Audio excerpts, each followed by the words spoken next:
হ্যাঁ, এটাও বীজ দেওয়া। এটাও কি এটা কি জাতের ফ্ল্যাগবি? আচ্ছা, এর মা কি ছিল? ফ্রিজিয়ান? এর মা ছিল ফ্ল্যাগবি। ওর মা ফ্ল্যাগবি ছিল। এটা কি 100% ফ্ল্যাগবি? 100% ফ্ল্যাগবি। এটা কোন দেশের এটা?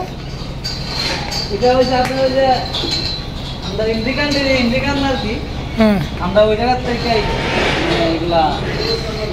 এই বাছুরগুলো এটা খুব সুন্দর হয়েছে কিভাবে? কোন সুন্দর হয়েছে আপনার এইগুলা জাতে মানে ভালো। আর হয়েছে আমরা অনেকে ভাবে এগুলা আমাদের ক্ষেত্রে আমরা পালা সম্ভব না বা যে অন্য জাত হবে না। যারা যে ভাইরা 2-4টা গরু পালতেছে এই ভাইরা এগুলা বলে। তবে আমরা অন্য গরু যেভাবে লালন পালন করতেছি এইভাবে লালন পালন করি। হয়তো অন্য থেকে এটার খাবার একটু কম দেয়। এইগুলা খাবার একটু কম খাইলেও যাতে মানুষের দিকে ভালো হওয়ার কারণে এগুলা শরীর স্বাস্থ্য ভালো থাকে, সুন্দর থাকে। তাই? জি।